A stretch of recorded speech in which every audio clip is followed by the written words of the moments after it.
Buenos días a todas, a todos. La Comisión Estatal de Derechos Humanos de Chiapas les da la más cordial bienvenida a la plática número 16 de este 2026, la cual se denomina Procesos de Mediación y estará a cargo de la maestra Laura Guadalupe Domínguez Rodríguez. Bienvenida, maestra. Gracias a todas y todos por conectarse. Y también nos acompaña en esta mañana el licenciado Juan José Cepeda Bermúdez, presidente de la Comisión Estatal de Derechos Humanos de Chiapas, a quien le pedimos nos dé un mensaje de bienvenida. Adelante, presidente. Pues muy buenos días, tengan todas y todos ustedes. Comenzamos una semana más y lo hacemos pues como todos los lunes hablando de derechos humanos, una herramienta para alcanzar la paz, la justicia social y el desarrollo de todas y todos, el desarrollo integral de todas las personas. Quiero decirles que el que podamos tener otra clase más con la maestra Laura Guadalupe Rodríguez, pues me es muy grato, le agradecemos de manera especial que nos acompañen nuevamente. Gracias, maestra Rodríguez Domínguez. Siempre bienvenida a la Comisión Estatal de los Derechos Humanos. Quiero reiterarle nuestro agradecimiento por la plática anterior.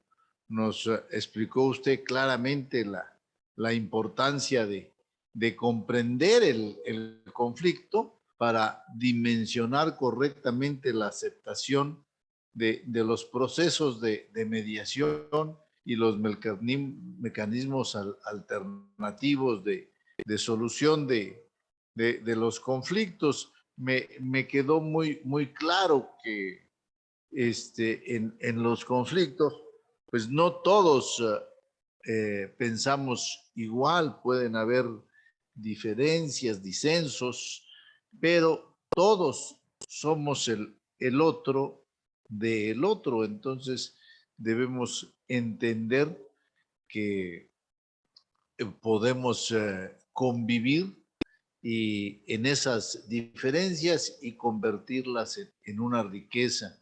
Vimos pues con usted que conocer la motivación, las razones por las que surgen las tensiones, encontrar el porqué, es una gran ayuda para prevenir el conflicto, que a pesar de que exista, pues como decía yo, el disenso de opiniones, es posible generar cambios, pero sobre todo cambios en cada uno de nosotros, cambios en la persona, para así potenciar nuevas estructuras sociales que fomenten una buena integración de la comunidad, que todos en la comunidad estemos integrados.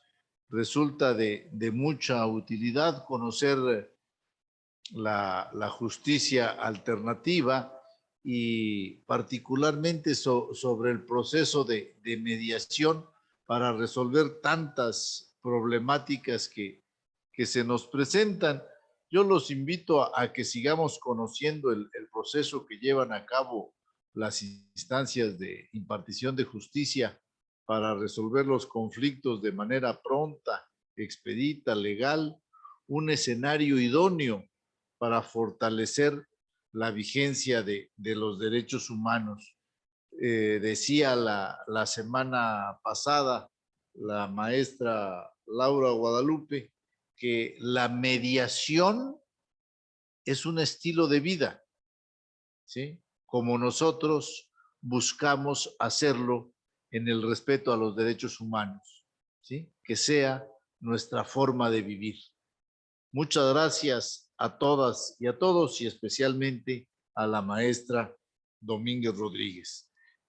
Bienvenidos, que tengan una buena semana. Gracias, presidente. Y a continuación vamos a escuchar a la maestra Laura Guadalupe Domínguez Rodríguez, quien es conciliadora del Centro Estatal de Justicia Alternativa del Estado de Chiapas. Y brevemente nada más retomaremos un poquito de su trayectoria para que quienes nos acompañan en esta ocasión por primera vez en estas pláticas que nos ha impartido, compartirles parte de su trayectoria. Ella es graduada de la Universidad del Valle de México, Campus Tuxtla, de la carrera de Psicología. Ha realizado estudios de posgrado en Psicoterapia y Psicoanalítica de Familia y Pareja por el Instituto Chiapaneco de Psicoterapia y Psicoanalítica y también cursó la licenciatura en Derecho en la Universidad del Valle de México, Campus Tuxtla. Ha participado en múltiples talleres, ha sido capacitada por el Consejo de la Judicatura en el curso de actualización de mediación y procesos restaurativos, así como por la Secretaría Técnica del Consejo de Coordinación para la impartición del sistema de justicia penal con el curso para especialistas en métodos alternos en el sistema penal acusatorio de la plataforma educativa CETEC. Bienvenida, maestra Laura Domínguez, la escuchamos. Pues muy buenos días a todos. Muchísimas gracias nuevamente por la presentación y la bienvenida. Y pues vamos a retomar el tema en lo que nos habíamos quedado. Déjenme nada más compartir pantalla un momento, por favor.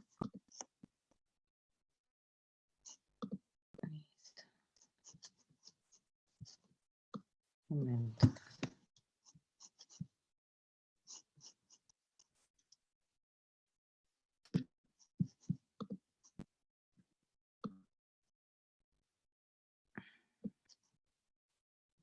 Un segundo, por favor.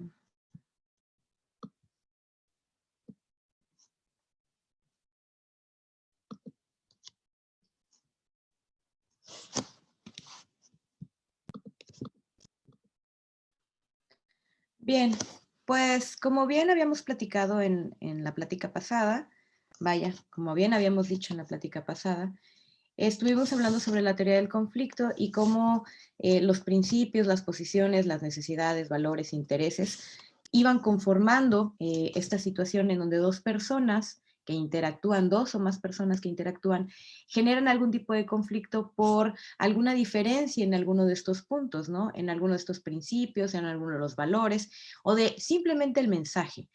Cuando nosotros hablamos de la teoría del conflicto, cuando se da algún curso o alguna capacitación al respecto, generalmente va asociado con el tema de teoría de la comunicación, ¿no?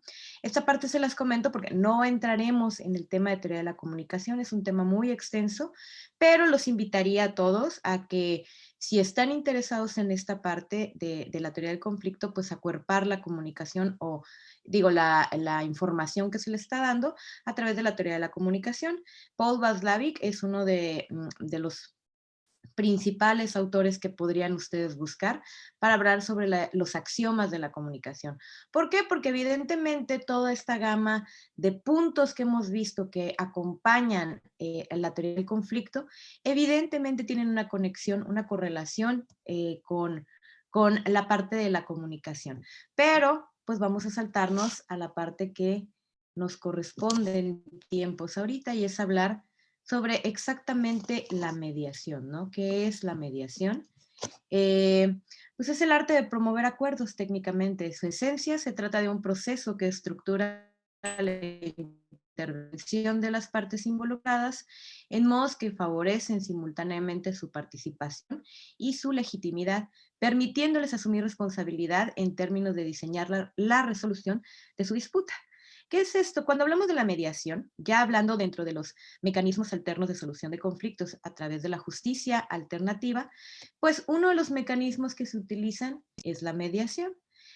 ¿Cómo se participa en esta mediación? Lo vamos a ver a grandes rasgos para que ustedes tengan una idea de cómo funciona. Y básicamente es que existan dos o más personas en conflicto, que tengan un conflicto, pero que tengan la voluntad de intentar llegar a un acuerdo por medio de ellos. El mediador solo es un tercero involucrado que sirve como un puente de comunicación entre las partes para poder llegar a esos acuerdos. ¿Por qué servimos los especialistas como mediadores, como un puente de comunicación? Porque generalmente cuando una persona llega ya conflictuada con otra, esos puentes de comunicación ya están rotos, ¿no? ¿Cómo se rompen los puentes de comunicación?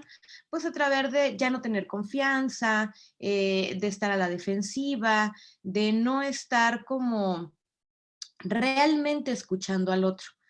Muchas veces cuando llegan a sesión, las partes, de repente me dan una idea de solución de conflicto y pido que la otra persona me dé otra idea, ¿no? Y a veces las ideas son las mismas, solo que se dicen con palabras diferentes y como ellos ya no se escuchan entre ellos, no logran darse cuenta que existen más puntos en común que los desacuerdos que se están formando.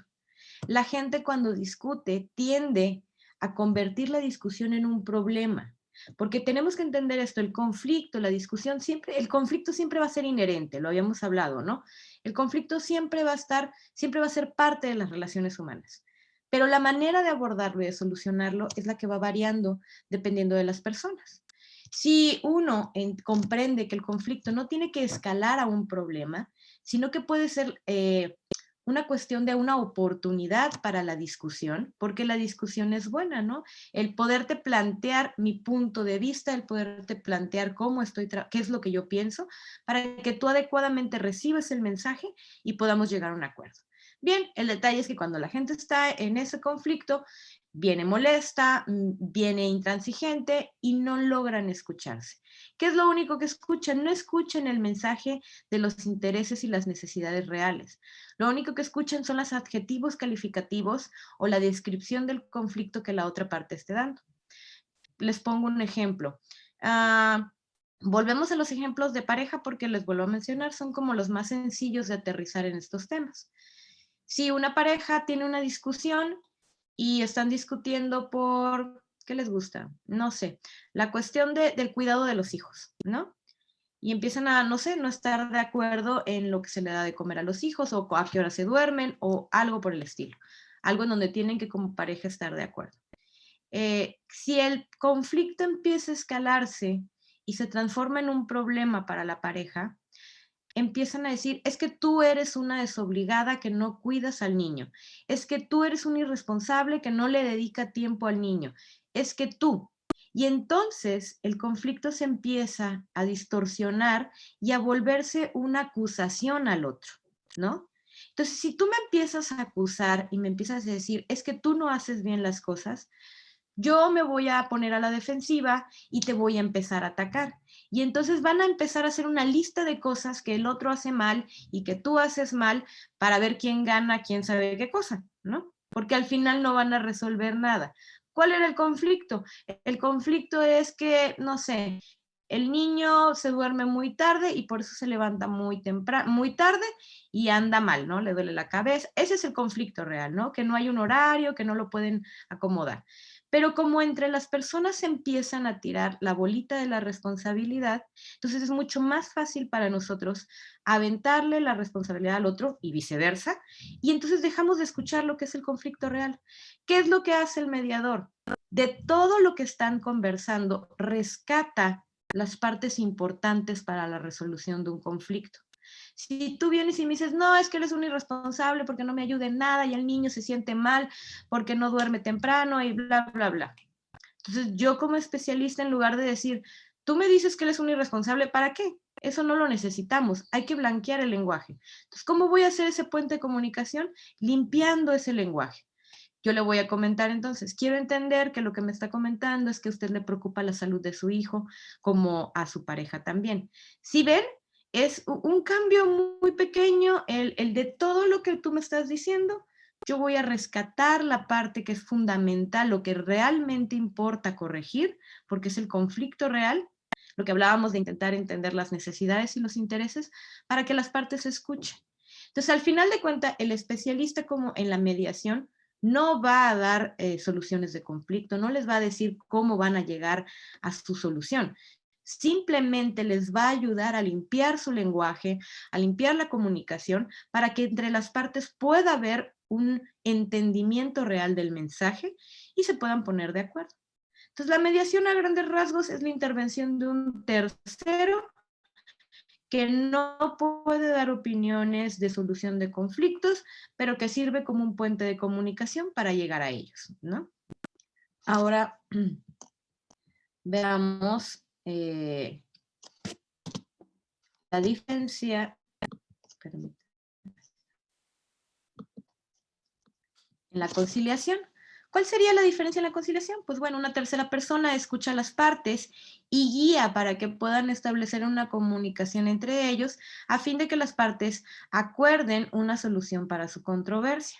El conciliador puede proponer a las partes una solución, la cual no es obligatoria, sino solo una sugerencia que pueden adoptar o no.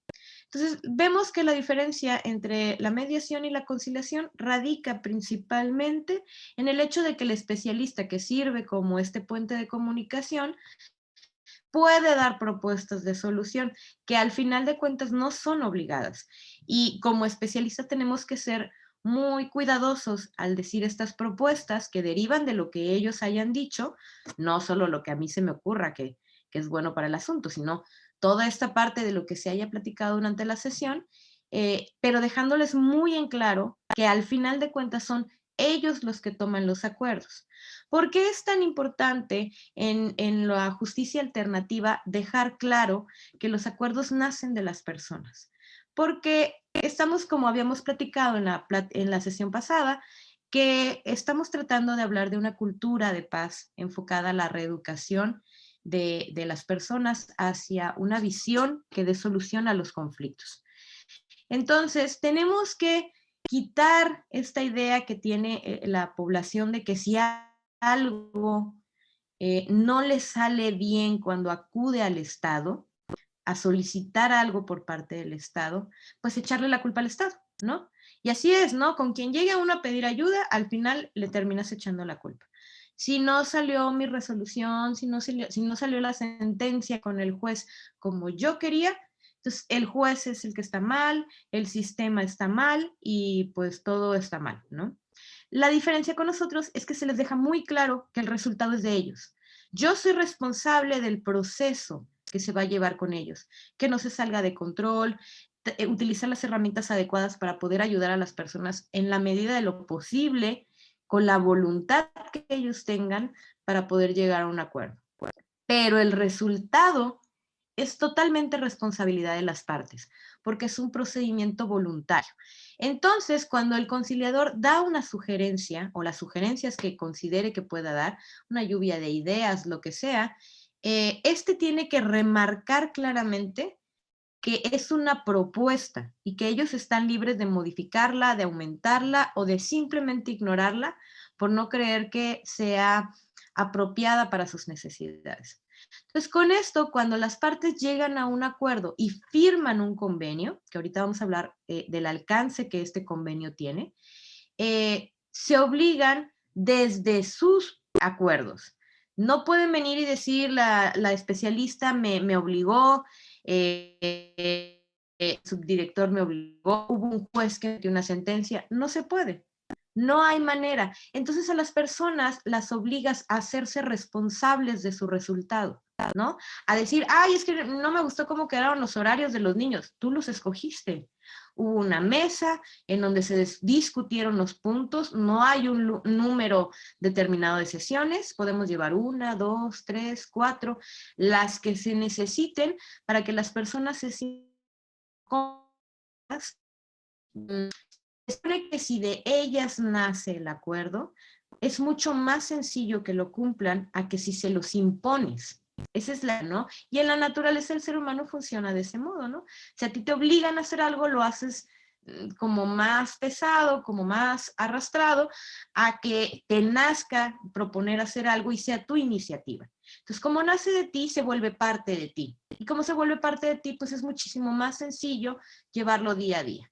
Entonces, estás hablando tanto de la mediación como de la conciliación, ¿no? En grandes rasgos, ¿cuál sería como la diferencia fundamental al respecto?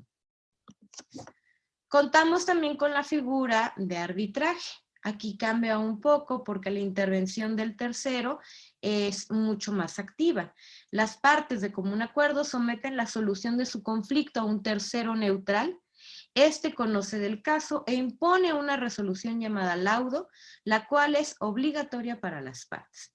Entonces, como se dan cuenta, aquí no se trata de que un tercero imparcial ayude o sea un puente de comunicación.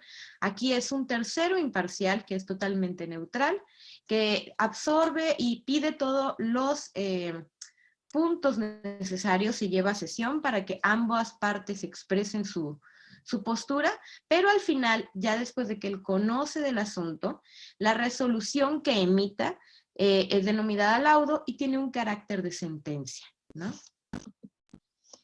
Y por último, tocaríamos el carácter, el punto de justicia restaurativa, que es en materia penal, que busca superar los enfoques punitivos y de rehabilitación con el fin de encaminarse a la reintegración que permite al ofensor reparar el daño y despojarse de la etiqueta de delincuente. Es una nueva manera de ver la justicia penal que se centra en la reparación del daño causado a la persona y a las relaciones, en lugar del castigo. ¿Qué busca la justicia restaurativa? Pues acoplar todo esto que hemos venido diciendo, de entender la naturaleza del conflicto, entender las diferencias entre las personas y tratar de quitar la visión que tenemos de el ojo por ojo, ¿no? Entender que el ojo por ojo, diente por diente, no soluciona nada. Mucha gente llega y dice, quiero que, por ejemplo, en algún robo, ¿no? Me robó mi celular algún adolescente, que es el tema que a veces manejo más, ¿no? Pues quiero que esté en la cárcel y que muera en la cárcel, ¿no? Y dices, bueno, sí, claro que causó un daño, te causó un daño a ti, que es lo que vamos a tratar de que el daño se repare directamente. La reparación del daño desde este enfoque está visto como una reparación de un daño emocional, pues vamos a trabajar esa parte. La reparación económica y la reparación integral de cómo te sientas tú en la comunidad con esta persona. ¿Para qué? Para que la persona no sienta que es un delincuente de por vida. Se busca que esta reintegración se dé entre las partes. Quiere decir que el ofensor y la víctima, después de un trabajo previo, de haber trabajado con ellos, se encuentran y discuten sobre el tema. Y no hay nada que a la víctima le dé más paz que escuchar la versión del ofensor. ¿Por qué? Porque así tú te dejas de crear imágenes. Les comento brevemente una experiencia. Tuve un de un chico de 17 años que asaltó a una chica de 20 años que iba a la universidad, y a la hora que la asaltó, él estaba, me parece que tomado, y la pasó a empujar, la tiró y se llevó su bolsa. La cosa es de que lo detuvieron los vecinos y se lo llevaron. Cuando llegamos al procedimiento de justicia restaurativa con ellos, que es mediación con enfoque restaurativo, cuando hablamos con el chico pues estaba muy apenado, estaba muy mal. Él decía que se sentía muy mal al respecto porque pues iba a ser papá, pronto iba a convertirse en papá, iba a tener una niña, pues tenía su pareja, la que lo apoyaba económicamente y en todo era su mamá. Entonces él estaba muy rodeado de mujeres. Entonces la idea de haber empujado a la chica y que la chica tenía temor de verlo, pues eso a él como que lo hacía sentir mal. Y estamos hablando de que con independencia de trabajar el acuerdo económico, porque le tenía que pagar el celular y otras cosas que le había roto cuando le quitó la bolsa. Platicamos con uno, platicamos con otro y al final los pusimos a los dos juntos. ¿Qué fue lo más destacado de la sesión con ellos juntos? Que en el momento que el chico, el adolescente, le contó lo que había pasado, que él estaba sentado, tomado, un mal día, necesitaba dinero, la chica pasó y se le hizo muy fácil, no tenía intenciones de lastimarla, solo quería quitarle la bolsa y salir corriendo porque necesitaba dinero. Ella tenía en su cabeza la fantasía, ya se había creado la fantasía, de que este chico la había acosado, que la había estado espiando, que sabía sus horarios, ya no quería ir a la universidad sola, había perdido seguridad en ella y en la comunidad, entonces tenía que ir su hermano a llevarla a la universidad, irla a traer, porque sentía que él sabía en dónde vivía ella y que había sido una víctima que él había escogido particularmente. Entonces, cuando él le explica que no, él no tiene ni idea de dónde salió ella, que solo fue el momento en el que cruzó, a la chica eso le dio mucha tranquilidad. Y cuando él le pidió disculpas de manera personal por el daño que le había causado, por todas las molestias que sus actos habían causado, claro que fue una disculpa dentro de lo que se veía, porque uno no puede leer mentes, pero lo que se veía, una disculpa muy sincera, el chico muy arrepentido explicándole que él jamás había lastimado a una mujer porque él había sido criado por puras mujeres y que estaba rodeado de mujeres y que se sentía muy mal al respecto. Que con respecto a la reparación económica, pues no hubo problema. Ella dijo cuánto era del dinero, del celular y todas sus cosas, y él estuvo totalmente de acuerdo. Llegaron a una solución de pagos diferidos, pero el punto importante en la justicia restaurativa es reparar ese tejido social. Ellos no son amigos, no tienen una relación, pero son parte de la sociedad. Y que ella como víctima deje de sentirse víctima, se empodere en su carácter de solucionar el conflicto, de que no sea el Estado, de que no sea tercero, que no vas a saber qué pasa con el procedimiento, a que tengas el control y escuches todo lo que vaya pasando. Eso les regresa seguridad a las personas. Y el ofensor pues se siente parte nuevamente de pedir una disculpa, de aceptar y reconocer que no, lo que hizo no está bien, que no es correcto y que lastimó, que se dé cuenta del impacto que generó. No es lo mismo que te pase en un papel de una declaración en donde veas lo que escribió la persona, la víctima, a que la víctima te lo cuente a ti mismo. ¿Cómo vivió la situación? ¿Qué fue lo que tú le hiciste sentir? Entonces, todo eso provoca dentro de la justicia restaurativa que haya una real reinserción social, que de verdad el adolescente o en la persona adulta, porque puede ser también para adultos, logre concientizar que sus actos dañaron a otra persona, que lo vea, ¿no? Que vea qué es lo que generó su acción, para que no quede en un constructo, en un abstracto, que sea mucho más sencillo de pasar y decir, pues es que la sociedad, es que el gobierno, es que las oportunidades, y entonces tiene la culpa el sistema y no la tengo yo y no me hago responsable y como ofensor, como de ofensor o delincuente, pues solo me lleno de rencores, ¿no? En contra de la sociedad. La idea es volver tanto a la sociedad como a las personas que rompen esas reglas de vivir en sociedad más amable, ¿no? Dar la oportunidad de que esto no se vuelva a repetir. Y si lo ven también es de un carácter preventivo, porque si se tratan estos asuntos de esta manera, puede ser que la persona que haya cometido el delito, pues lo piense dos veces antes porque no va a tener todas las oportunidades de poder agotar este procedimiento. Entonces, la idea, como les digo, abarca desde asuntos familiares, mercantiles, civiles, laborales, burocráticos, hasta la cuestión penal, ¿no? Temas que también se han llevado en justicia restaurativa con adolescentes, que es lo que más se ha trabajado, en donde existen trabajos muy importantes. Ustedes pueden checar en la página del Facebook, me parece, no sé si todavía se encuentre. Hubo un live que se manejó, una entrevista que se hizo a uno de los especialistas que llevó un asunto de justicia restaurativa, de cómo hubo un asunto de un asesinato, en donde la mamá de la chica asesinada, pues habla, de la chica que asesinaron, habla y llega a un proceso restaurativo con una de las partes involucradas en el delito. O sea, imagínense el trabajo tan fuerte que se manejó ahí, porque no estamos hablando de un robo de celular, estamos hablando de la muerte de un hijo. Y que se lograra el perdón en ese sentido es algo bastante significativo para la justicia alternativa y para nosotros como sociedad y como comunidad, ¿no? Bien. Entonces, en sí, pues tu problema tiene mediación, ¿no? Siempre debemos de pensar en eso, cuando tengan un conflicto, cuando estén que alguien chocó el carro, que alguien se estaciona en un lugar que te impide el paso, ese tipo de conflictos siempre tenemos que pensar y crearnos un mini mediador dentro de nuestra cabeza, ¿no? Ese conflicto que tú estás teniendo en ese momento se puede solucionar.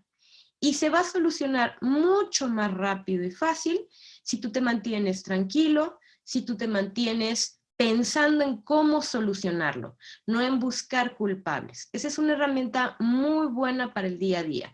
Se me presenta un conflicto, pienso, lo primero, ya está el conflicto. ¿Cómo lo voy a solucionar? Porque si pierdo el tiempo pensando si pierdo el tiempo pensando en quién tuvo la culpa, pues de verdad que no vamos a avanzar mucho. Entonces, todos los conflictos contienen la semilla de la creación y de la destrucción. Solo uno tiene la capacidad de decidir, pues, qué es lo que más nos conviene.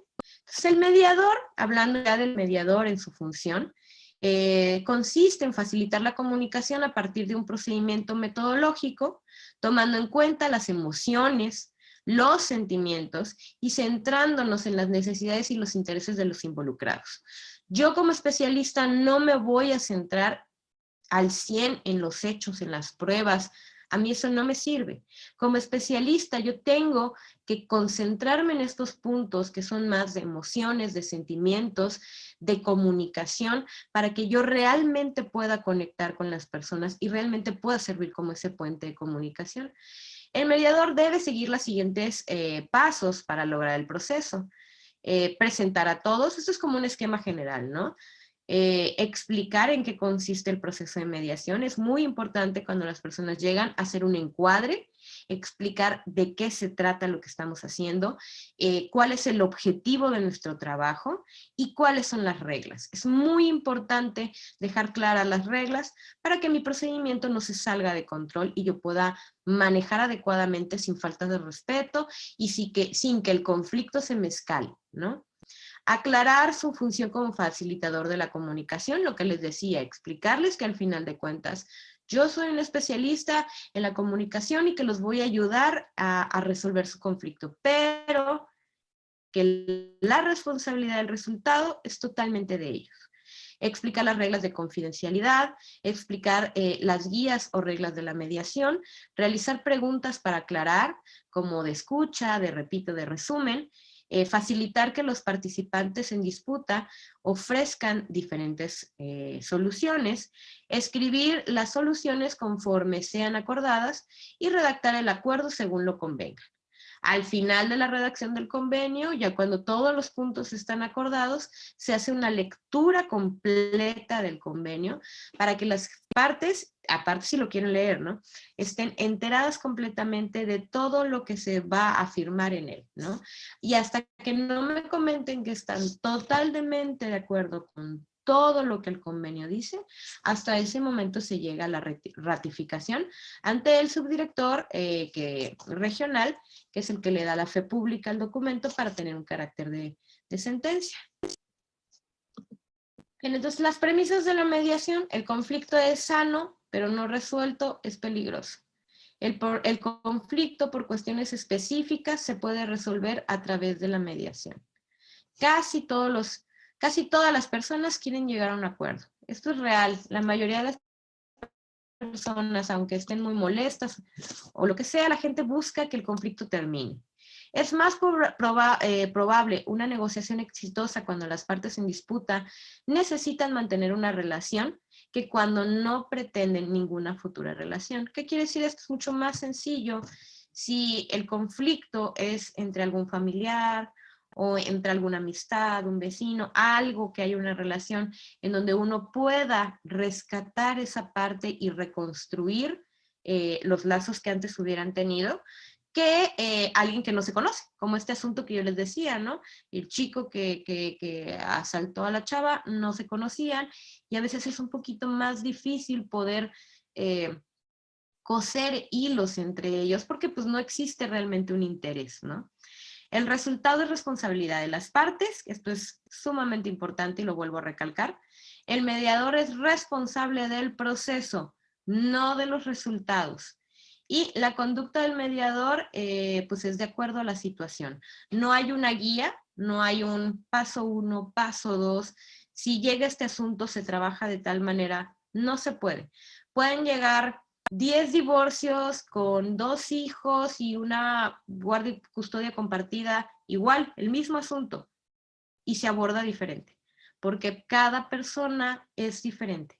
Cada sistema, cada vínculo que se haya formado entre ellos, cada malentendido que se haya trabajado entre ellos, nosotros lo tenemos que abordar de un modo diferente, ¿no? Si no sería pues muy fácil y divertido tener como ya un machote de cómo trabajar. Ah, divorcio, trabajo así, ¿no? Pero pues le quitaría lo humano.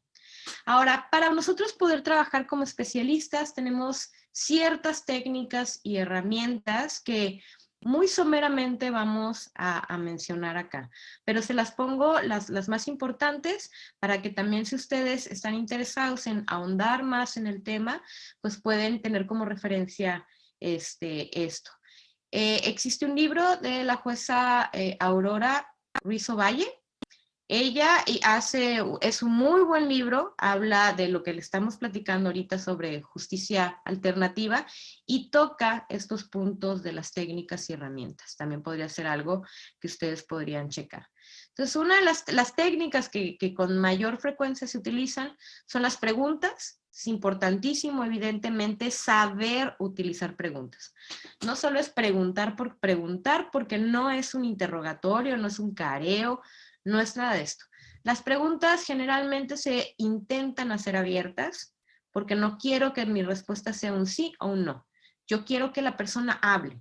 Los participantes, los mediados en el conflicto son los protagonistas de mi sesión. Entonces yo tengo que invitarlos a que hablen porque entre más hablen, más información me dan a mí para saber cómo trabajar el tema.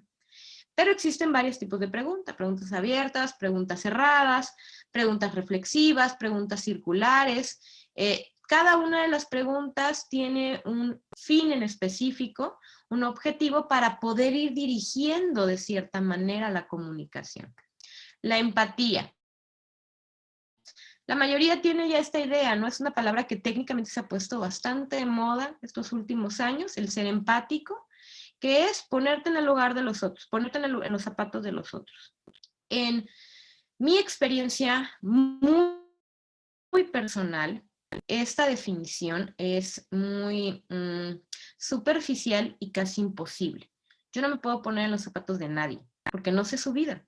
Nadie se puede poner en mis zapatos porque no sabe mi vida. Todo lo que hablamos, mis valores, mis creencias, mis dolores. Puede ser que para mí el tema duela muchísimo y para ti sea algo que dices tú, no es tan trascendente. Lo que es la empatía para mí, el ser empático no es que voy a ser empática con tus creencias, con tu manera de pensar, no, voy a ser empática con tu emoción, con tus sentimientos. Un ejemplo para que quede claro esto, porque para mí la empatía es la herramienta más importante para llevar a cabo la mediación y para utilizarlo como un estilo de vida. La empatía es algo que deberían de haber clases en la primaria, ¿no? Para explicar a los niños esto desde pequeños, que se supone que en el kinder es lo que se trabaja, pero bueno.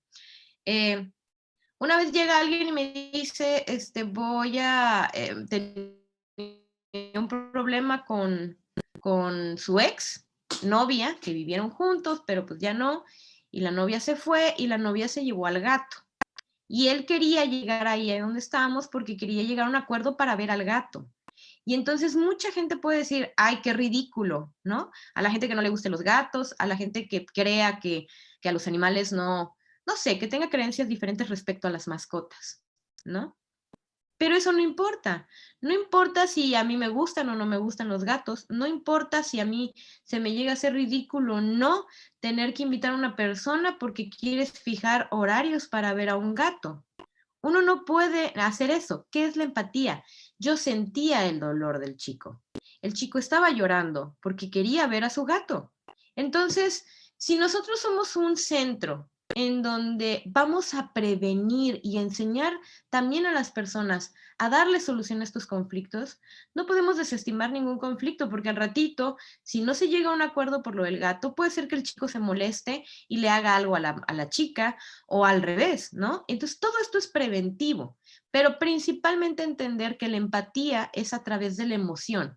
Yo voy a entender tu tristeza, yo voy a entender tu enojo, yo voy a entender tu alegría. No voy a entender por qué te lo provoca, porque nunca lo voy a poder entender realmente. Pero como voy a entender tus emociones, las voy a respetar. Y a través de ese respeto a tus emociones, voy a trabajar contigo. Esto es la empatía. Entonces, el parafraseo es otra técnica que se utiliza, que es muy buena para la comunicación, porque es esta parte de lo que tú dijiste, pero lo vamos a reencuadrar, lo vamos a acomodar. Lo que les decía hace ratito un ejemplo. Ay, él es un desgraciado, no me pasa pensión, no hace esto, bla, bla, bla, y mi hijo no tiene ni un peso y yo ya no sé qué hacer. Ah, señora, usted se siente preocupada por la parte económica y la parte de la salud de su hijo, y es el tema que usted quisiera tratar con el señor. ¿Sí ven la diferencia? Yo trato de decir lo que la señora dijo, pero lo digo de una manera que el señor lo pueda escuchar sin que se sienta ofendido. Ese es un parafraseo, ¿no? ¿Por qué? Porque ese es mi trabajo, ser ese puente de comunicación e ir limpiando lo que no me sirve en esa comunicación. ¿Y qué no me sirve en un conflicto? Las faltas de respeto. Las faltas de respeto no ayudan en absolutamente nada. Lo único que hacen es desviar la atención. Si yo estoy en un pleito contigo en este momento y de repente me enojo mucho y te digo una grosería, ya se perdió, ya no vamos a llegar a un acuerdo, tú nada más te vas a fijar en que te falté al respeto y muy probablemente me faltes al respeto a mí o te des la vuelta y te vayas.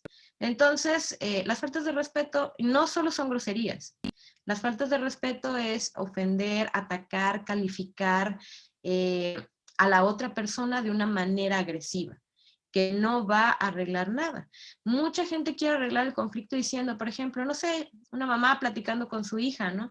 Ay, no, hijita, es que gastas mucho tu dinero y todo lo haces mal y no sirves para nada. La mamá puede estar muy preocupada dándole consejos a su hija, pero la hija no los va a recibir porque se siente criticada, se siente ofendida y entonces no va a haber manera de que tu mensaje llegue, aunque tu mensaje sea por cariño. Entonces hay que aprender a hablar, tenemos que aprender a comunicarnos. ¿Cómo me gustaría que me llegaran a decir las cosas?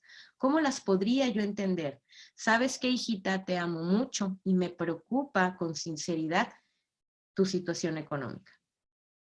¿Cómo crees que yo te puedo apoyar? No tengo dinero, no estamos hablando de dinero, pero yo te quiero apoyar porque creo que no estás tomando buenas decisiones, pero platícame qué es lo que está pasando. Es muy diferente a que yo llegue y te diga, es que eres súper gastalona, eres súper irresponsable, bla, bla, bla, bla, bla, y si tú empiezas con esa lista, pues no te van a escuchar nunca y no vas a generar pues ningún cambio. Ahora, la escucha activa. La escucha activa es otra herramienta, otra técnica, perdón, que está totalmente ligada a la empatía. Porque a través de la escucha activa yo logro tener empatía. ¿Cómo es esto? La escucha activa no se trata que solo escuchen y todo lo que yo diga, todo mi discurso, se lo aprendan o estén atentos. No, se trata que estén atentos a esto. Cómo muevo las manos, dónde acomodo mi mano, cómo pongo mi cabeza, mi tono de voz, cuando digo algo, cómo lo digo, por qué lo dije en ese momento. La comunicación es todo, absolutamente todo. Hasta cómo llegó vestida la persona ese día, comunica. Y todo yo tengo que estar pendiente como especialista o como persona en mi día a día de lo que pasa a mi alrededor. Porque eso es lo que me comunica. La gente no se comunica solo hablando. De hecho, es lo que menos se expresa en las personas. El 80% es no verbal. La comunicación es 80% no verbal. Entonces, si uno se pierde de atención de esto, está muy de moda el teléfono, ¿no? Te están hablando y estás con el teléfono. Y uno dice, sí, te escucho. La verdad, no escuchas nada, porque solo escuchas el discurso. Y si tú no ves el discurso acompañado de las caras, de los gestos, del tono de voz, de la postura física, pues no sabes realmente qué te está diciendo. Entonces, la escucha activa es una de las herramientas que en lo particular yo les recomendaría a todos ustedes tratar de trabajar día a día. No se trata de estar viendo qué hace el otro para juzgarlo. Es muy diferente. Se trata de estar pendiente del otro para empezar a aprender. Acuérdense que el cerebro es un músculo. Si nosotros lo ponemos a ejercitar en una actividad, se vuelve experto en eso. Si yo pongo a mi cerebro a trabajar en cada que yo platique con alguien, voy a observar muy bien sus gestos. Ya no vayamos con toda la expresión no verbal, solo sus gestos, háganlo de tarea. Cuando yo esté platicando con alguien, observaré muy bien sus gestos. Y va a llegar un momento en que sus gestos te van a decir el doble de lo de su discurso. Y entonces uno puede lograr ser más empático y entender al otro qué es lo que te quiere expresar, porque acompaña el discurso con su emoción, con todo lo que le expresa o le hace sentir ese discurso. El resumen, pues es parte también, ¿no? de limpiar la comunicación que me están diciendo. Tú me cuentas una historia, yo voy a rescatar lo más importante, lo que yo considero más importante, le voy a quitar las cosas que ofenden, le voy a quitar las cosas que solo generan más conflicto, pero también te lo voy a decir para que tú sepas que te estoy prestando atención. El resumen tiene muchos efectos. Si tú le haces un resumen a una persona que te contó una historia muy larga, esa persona va a saber que le prestaste atención. Tú vas a corroborar que lo que te dijeron lo entendiste bien. Y si hay otro tercero que lo tenga que escuchar, va a escuchar el mensaje ya arreglado desde tu punto de vista. Entonces nos da tres grandes beneficios esta parte del resumen. Corroborar, hacer que el otro sepa que lo estoy escuchando y que el tercero también escuche nuevamente la versión, pero pues de una manera más limpia. El reencuadre es básicamente tener el parámetro de toda mi sesión, todas las reglas que yo voy a manejar, todo el procedimiento en este reencuadre, cómo lo voy a trabajar, y que lo que tú me digas, yo nuevamente, esto de resumen, parafraseo y reencuadre son muy parecidos. Son técnicas muy parecidas que su objetivo principal es este último, que es el blanqueamiento del lenguaje. Yo tengo que pasar limpiando todo lo que tú me estás diciendo, dejando de lado todo lo que no nos sirve o no nos abona para la construcción de una solución y dejando lo que sí nos va a servir, para que tú como parte del conflicto veas que se puede hablar de otra manera dentro del conflicto, que se puede llegar a un acuerdo si uno habla desde la razón sin que la emoción nos sobrepase.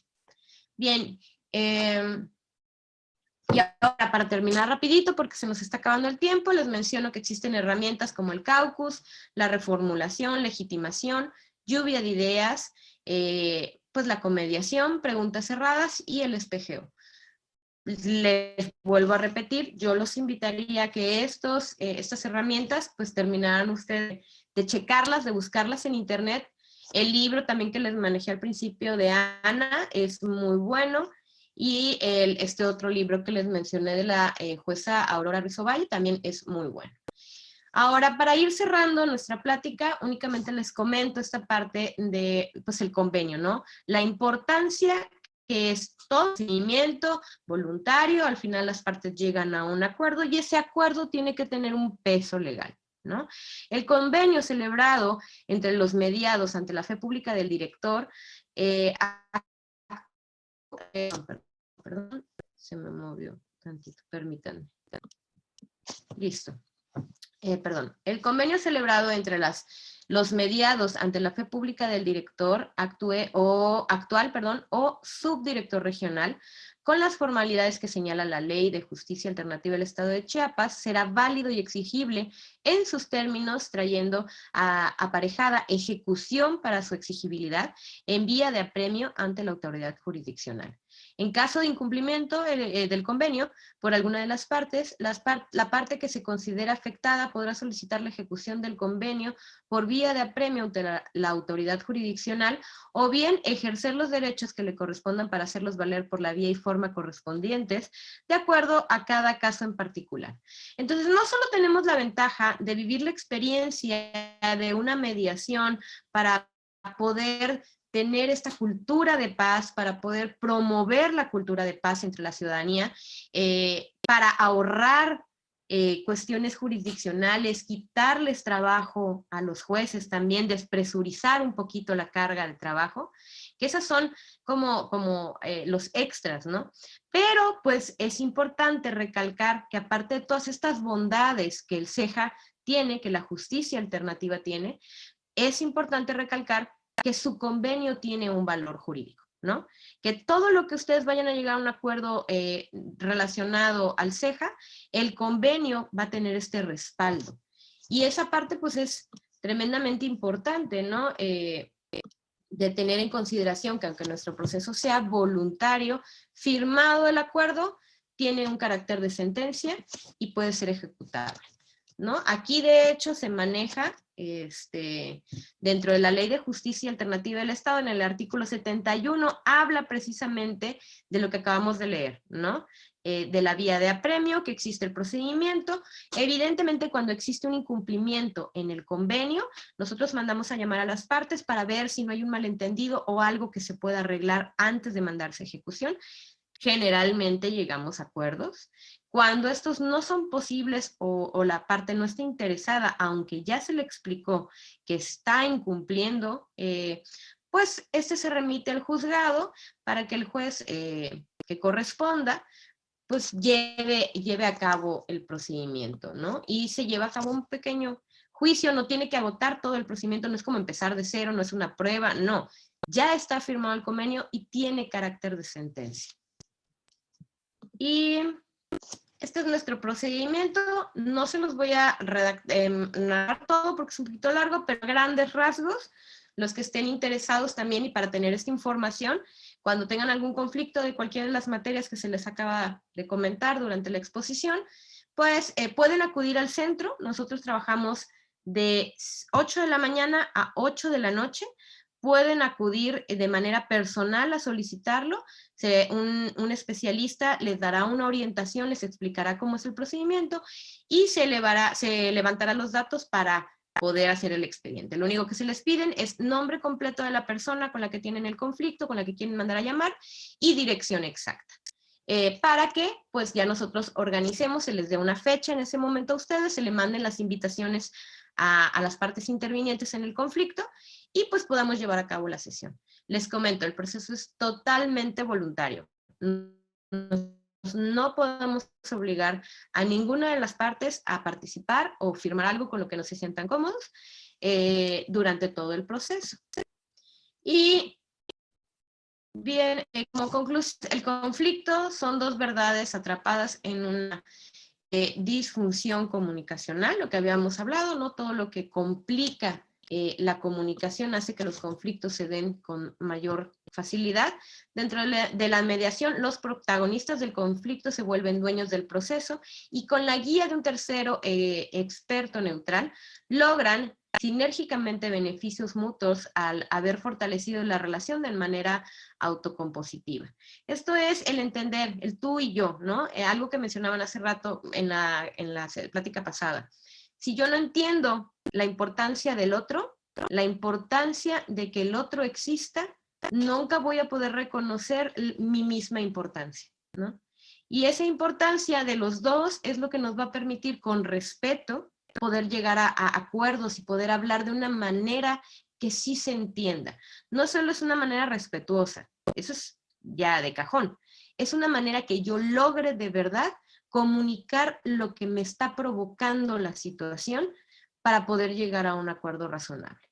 Y pues la mediación, tal vez a primera instancia, es un cambio individual, pero a la postre se refleja en las instancias socializadoras del ser humano, la familia, la escuela, la comunidad, ayudando con ello a cambiar las estructuras de comportamiento y de convivencia.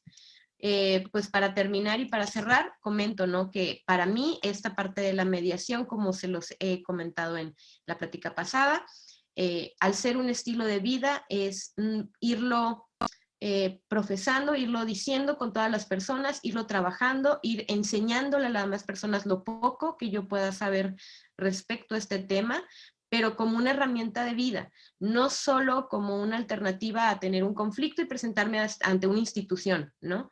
No se trata solo de la propaganda de que sí, claro, pueden llegar y acudir con nosotros en Justicia Alternativa y darle solución a sus conflictos de una manera voluntaria, gratuita, flexible, muy acorde a las necesidades de ustedes, pero principalmente que estos temas queden arraigados o que les genere un poco de curiosidad, el poder investigar sobre esto un poco más, y tomar lo que les sea bueno, ¿no? Para que a través de su familia, a través de sus círculos de trabajo, ustedes puedan seguir fomentando también esta cultura de paz y pues podamos tener cambios estructurales. Se empieza de manera individual, pero este cambio individual puede generar cambios muy grandes de manera estructural, de manera social y de manera institucional. Y pues básicamente son los puntos que teníamos programados para esta plática. Yo les agradezco muchísimo su atención y el tiempo que me han brindado, el espacio principalmente para poder platicar estos temas tan bonitos y que de verdad yo espero que algo les haya interesado para que ustedes puedan seguir pues investigando al respecto. Muchas gracias, maestra Laura. A continuación, le cedo el uso de la voz a la maestra Claudia Ruiz Coutinho, visitadora general especializada en atención de asuntos de las mujeres. Adelante, por favor, maestra. Gracias, Elenita. Muy buenos días a todas y a todos. Muchas gracias, maestra Laura Domínguez, por su exposición. Coincidimos en muchos puntos en cuanto al proceso de mediación que ustedes llevan y la labor que realizan los visitadores y las visitadoras adjuntas de esta comisión. Sin duda es una labor importantísima porque tal como usted lo menciona, esta parte de no emitir juicios de valor al atender un conflicto es determinante para poder llegar a una efectiva justicia y a una reparación, que es lo que buscan las víctimas. El poder escuchar, el poder conocer el contexto en que se han desarrollado cada una de las partes es indispensable para poder llegar a un acuerdo armónico. Mi reconocimiento a la labor que ustedes realizan, que sin duda es importantísima para reconstruir este tejido social que usted tan claramente menciona, el hecho de que las personas puedan acudir al CEJA como un órgano de mediación, que puedan resolver un conflicto, que puedan verse a la cara y que pueda repararse esa situación, sin duda abona a que nuestra sociedad pueda convivir en paz, a que tenga un órgano a donde acudir, en donde de manera pronta pueda resolverse esta situación, ¿no? Como usted mencionaba, a veces no se agota en una sola reunión, pueden ser varias. El contexto de cada caso es diferente. A nosotros también aquí nos toca ver que no es un machote en específico con el que hay que trabajar.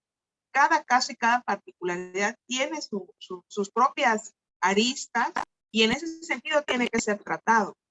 Y también la importancia de que en su caso los facilitadores y aquí la comisión pues tengan todo este conocimiento y estas herramientas que usted tan claramente nos ha expuesto para poder hacer un trabajo de manera correcta, adecuada y sobre todo que satisfaga a las víctimas y quien sea el agresor o el imputado, pues también quede en cierta manera comprometido, ¿no? Y con la conciencia de lo que significa haber agraviado a una persona. Entonces, pues muchísimas gracias por su exposición muy clara, y ya noté acá el libro que usted nos sugiere. Sin duda será una herramienta importante para el desarrollo de nuestro trabajo. Muchas gracias, licenciada. Un saludo afectuoso. Muchísimas gracias. Pues, por mi parte sería todo. No sé si hay alguna pregunta o algo, sino para pues ya concluir. Maestra Laura, ya lo comentó de manera puntual en la presentación que nos expuso. Sin embargo, me gustaría comentarle dos inquietudes que hay en el chat. La primera dice, maestra Laura, queda claro que los arreglos son revisados y autorizados por un funcionario de primer nivel dentro del CEJA y adquiere nivel de sentencias. ¿Qué pasa si un juez no considera justo el arreglo o convenio? ¿Lo puede dejar sin efecto? Esa es la primera pregunta. Y la segunda es, ¿qué pasa si no lleva los nombres y dirección correctos? Bien, sí, efectivamente, nosotros dentro del convenio, uno de los principios que hay es que tiene que estar dentro de un marco jurídico, debe existir la legalidad al respecto. Si llegáramos a vulnerar algún derecho, evidentemente cuando se manda con el juez, ¿no? Pues tiraría nuestro convenio. Por eso este convenio va firmado por el subdirector, que es el que tiene que revisar que no se estén vulnerando derechos de terceros, que se cumplan con todos los acuerdos de legalidad para que este convenio no tenga ningún vicio de consentimiento, ningún vicio dentro de su creación. Y cuando intervienen, cuando hay una intervención de menores, que hay algún asunto que se tenga que resolver de menores, también se necesita la intervención del Ministerio Público para que tengamos pues esta parte de que hubo la observación por parte de la autoridad correspondiente para que no se esté vulnerando ningún otro derecho. Pero claro que si estuviera fuera de algún marco legal y llegara con el juez y esto fuera evidente, pues el juez puede tirar el convenio, ¿no? Evidentemente, en esa parte, pues se ponderan los derechos de las personas.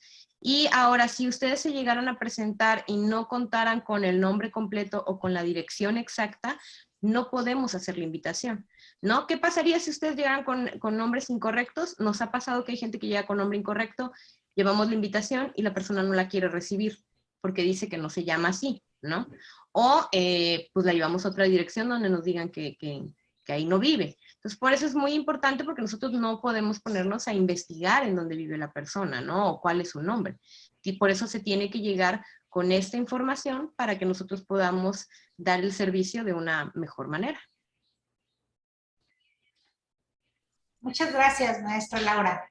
Esas son las dos inquietudes que teníamos en el chat y con eso daríamos por cerrada esta ronda de preguntas y comentarios.